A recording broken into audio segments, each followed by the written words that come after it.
Hindi kailangan na maging single mom ng babae o kaya heartbroken ng babae. Alright? Para masabi mo na siya ay defect na, may defect na. Ito ang isang bagong aral na i-share ko po sa inyo sa ating episode ngayon. Okay? Sa magandang araw na naman, Red Pill community. Welcome once again to another episode of the Red Pill PH TikTok podcast. If you like this kind of content, don't hesitate to press that follow button. We do have our YouTube channel and we also have our Facebook official page. Don't forget to like, subscribe, and share. Without any further ado, let's go and let's begin. Madalas nating naririnig sa mga Red Pill teachings at sa mga iba pang mga influencer na mga single mom ay damaged na, mga damaged women na ito. At hindi na ito mga relationship material. Pati yung may mga alpha widow syndrome. Pero po, ito po, hindi po ito nadidiscuss. At ito po yung kailangan po ninyong malaman at kailangan kong ituro. Lalo sa mga kabataan at sa iba pang kapwa nating kalalakihan. Right? Na hindi kailangan maging single mom ng mga babae o kaya heartbroken sa marami ng mga failed past relationship, okay, for them to consider as a damaged women, right? But this is one thing that no one teaches you, so I'm the one who going to teach this to you, right? So listen carefully. Lagi mo tatandaan na kapag ang babae, pinili po niya na maging mataas ang standards, maging choosy, at ini-entertain lang niya at fini-filter out lang niya doon sa option niya yung mga high tier na lalaking matangkad, maputi, gwapo, may lahi, o kaya foreigner talaga. O tinatawag na mga gwapo o chad. Okay? Pag ito ang nakasanayan niya, right, at yung isip at desire niya ay nakapag-adjust na doon, that means hindi na siya bumababa ng standard niya, yung kalibel niya. Game over na yun. Remember, ang babae po kapag yan ay madalas nang nasanay na nag-i-entertain lang ng mga gwapo, kahit siya ay pangit, hindi naman talaga siya maganda o wala naman siya dun sa kapantay na level ng gwapong lalaki na yun. Okay. Nag-a-adjust po yung isip niyan at saka yung desire, yung standard niyan. Hindi na yan bababa ng standard na kalibel niya. So that means, maa-attract na lang siya at matuturn on na lang siya dun sa mga standards na pasok sa kanya. Yun yung mga matatangkad, gwapo, maganda ang genetics, at syempre may dating din, may status na sinasabi. Delikado po ito. Paano po natin nasabi na damage na po ito? Damage na po ito kasi po hindi na ito, ang mga ganitong klaseng babae hindi na maka-appreciate ng talagang reality. Yun ang ibig kong sabihin. That means doon na siya palagi sa mga standard dyan na gwapo, matatangkad. Kasi nasanay na siya doon. So kung nakipag-meet up na siya doon, o madalas may mga nag-flirt sa kanya ng mga gwapong lalaki sa bar, sa mga social gatherings na mga mistiso, mga nakatira dyan sa Eastwood Libis, yan sa Quezon, mga gwapo yung mga dyan. Kasi tambay ako minsan dyan sa Eastwood Libis, nagiinuman kami ni Brutal Bert dyan, tsaka ni Dark Deceptions, tambay kami ni Eastwood Libis, So, yung mga ganyang klase mga kunyo na mga lalaki, yung mga nightlife talaga, yung mga gwapo, pag yan ang madalas niyang kausap, ka-flirt, ka-banding, ka-inuman, wala na. Kahit sabihin mong hindi pa yan single mom, wala pa yung anak, wala na, damage na yan. Kawawa ka lang dyan. Pag nag-simp ka dyan o kaya pag nag-approach ka ng ganyan, asahan mo pag below average ang itsura mo, kahit anong gawin mong game, hindi yan tatalab.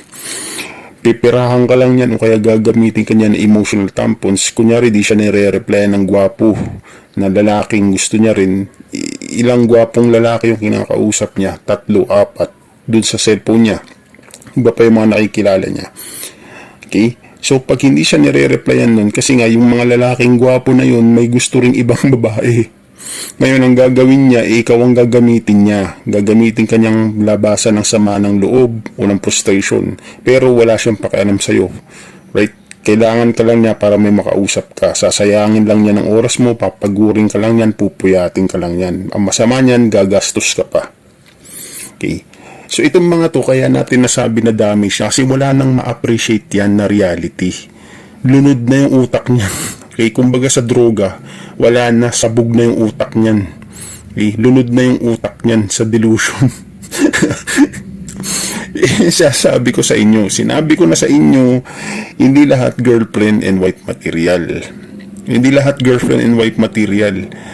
To be honest, women doesn't deserve relationship, especially nowadays. Right? Kasi nga, hindi naman na nila tayo kailangan eh. May mga trabaho na sila. Protektado na sila ng gobyerno. Ano pang role na gagawin natin? So, ang gusto na lang ng mga yan, yung mga chuds, yung mga high quality na lalaki, yung mga gwapo na lang. Okay, yung mga may genetics, yung mga may pera. Okay? Yung mga may sinasabi. Ito yung reason kung bakit kahit anong gawin ninyo, hindi na tumatalab yung mga dating games ninyo. Kawawa lang kayo, mag-gas out lang kayo dyan. Mababasag lang ang self-esteem ninyo. Mapupustrate lang kayo, mawawalan kayo ng confidence sa sarili ninyo. Maapektuhan ng buong buhay ninyo, sabi ko sa inyo. Right? Ito po yung sinasabi po natin, no? Ito yung tinatawag na, hindi man single mom, hindi man maraming mga failed relationship, pero pag mga ganito po, adjusted na yung kanyang isip at saka yung kanyang standards. Hindi na niya ma-appreciate yung talagang reality kung ano lang yung level niya. Lagi niya nang hinahangad yung mga gwapo, yung mga foreign, mga apam, kahit mukha siyang katulong, kahit pangit siya. Marami kayong nakikitang ganyan, di ba? Kaya lang naman mayabang ang mga babae kasi automatic na hindi nila pinaghihirapan yung dating ng lalaki sa kanila. So tayo rin lang ang nagpapalaki ng ulo nila. Okay? This gender doesn't deserve everything. Ito yun. Right? So going back po, ito po yun. No? Kapag ganyan po ang napansin mo sa babae, red flag yan, wala na. Mark down na yan, thumbs down na yan. Ignore mo na yan, tigil mo na yan, kawawa ka lang dyan. Alright. Remember, hindi lang isang lalaki ang kausap niyan. Maraming mga lalaki ang kausap niyan. At hindi lang basta lalaki ho yan. Salang-sala yan. Filtered out talaga. Yan yung mga lalaking mga matatangkad, gwapo, may pera, may status, may sinasabi, may social life. Alright? Kapag ganito po, ang isip ng babae, wala na, damage na yan. Kasi nga hindi na siya maka-appreciate ng reality. Kaya nakikita ka mga pangit na babae. Ang gagwapo ng mga kasama nila, ang lalaki ng ulo nila, ang yayabang nito mga babae na ito, akala naman attractive, pero hindi nila alam, hindi naman kasi nila pinaghihirapan yun eh. Wala naman silang mga lakas ng loob para mag-approach eh. Kanino sila magre-rely? Sa lalaki. Yung lalaki yung susugal ng risk para ma-reject, para mapahiya, masinsun, right? So, nagkaka-relationship life lang ang mga babae dahil lang sa effort ng lalaki. Nagre-rely lang sila sa pag-approach natin, sa pag-i-initiate natin. Kung hindi tayo mag-i-initiate, hindi tayo mag-approach, wala yan. Naku po, Diyos ko. Walang binatbat ang mga babae. They are weak. Right? So, be proud as a man. Right? Now, going back po, ito po yun. Ito po yung isa sa mga masasabi nating damaged woman, no? Hindi man yan naanakan o kahit sabihin po pa natin na hindi pa masyadong broken hearted yan. Yun yung pangatlong type ng damage na tinatawag kapag lunod na sa delusions, right? Wow!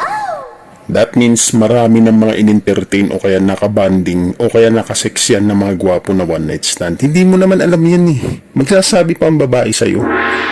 I-disclose niya ba yung private life niya? Hindi mo alam yan. Hindi mo alam ang mga nangyayari sa buhay niyan. Kahit sabi pang gaano katahimik yan. Kahit gaano kahinhin yan. Right? Kahit walang tato, walang bisyo. Imali mo, ilang titi ng sunubong yan. Ilang guwapo na ang chinek-in yan din sa sogo. Sa kubaw.